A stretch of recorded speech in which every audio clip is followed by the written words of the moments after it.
This is Luke from E&L Fishing, and I'm going to show you how to do 3 Senko rigs.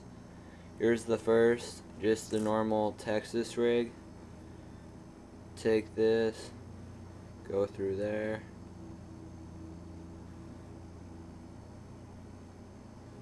This one's not a very good rubber worm because it's been used.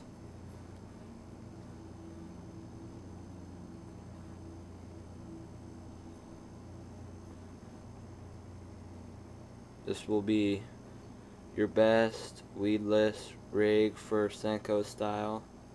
Well, for a Senko worm. And just right there. There's that one.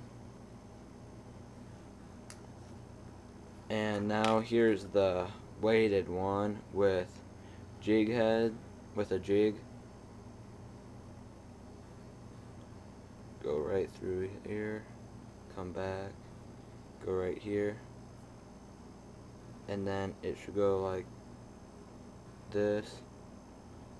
Make it look like a worm, and you can cast farther now. It's not the best, it's not really weedless, but it will catch you fish. And here's the weightless wacky style rig with a hook,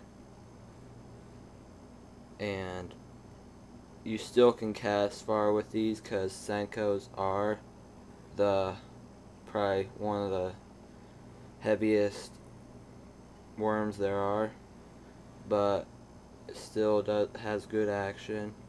And through the ends, like right here or right here, you can cut off the nails and put the sharp part in all the way, and then it'll be like hard right here so you can't bend it, but that will have you cast farther and you don't need a jig head then.